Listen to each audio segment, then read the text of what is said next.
Hello, I'm Dr. Elie Khoury. I'm an orthopaedic surgeon and I specialise in hip and knee replacement and sports medicine. I've been practicing for over 30 years, and in that time there have been a lot of changes to our practice as orthopaedic surgeons, especially in hip replacement. And today I'm going to talk about hip replacement because a lot of questions arise about hip replacements from my patients.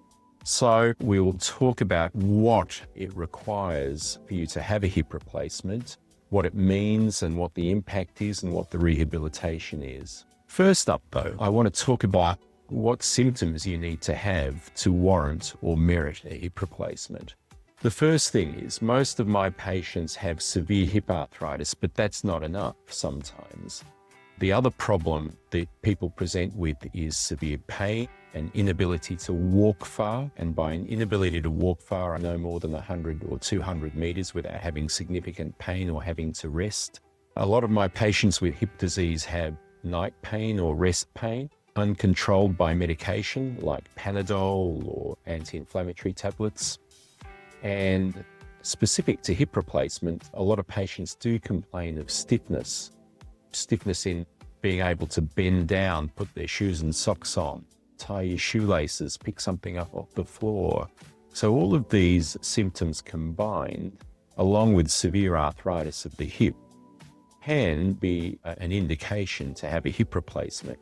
Always see your orthopedic surgeon, always be thoroughly assessed. But if you've been assessed to need a hip replacement, then obviously we would then refer you for medical assessment and treatment to make sure you're fit for operation, perform all the mandatory tests that we do preoperatively, including special x-rays if needed, and then we would book you in for surgery. Fortunately, with hip surgery and hip replacement surgery, it's one of the most successful operations around.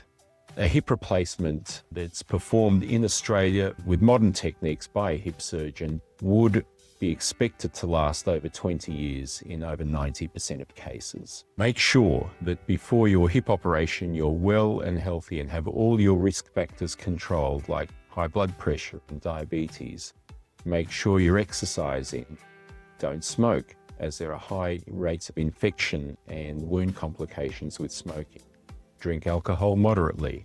Always exercise and be aware that your general health is the most important factor in getting you through a hip operation. At the time of hip surgery, we would admit you to hospital. Your operation would be performed, and if you're progressing well, you'd spend 2 to 3 days in hospital and either go home with home-based physiotherapy or go to rehabilitation. Most people recover the hip replacement within 6 to 12 weeks and forget that they've had an operation by about 6 months and start functioning normally. So there's some basic information for you. If you have any further questions, please don't hesitate to ask.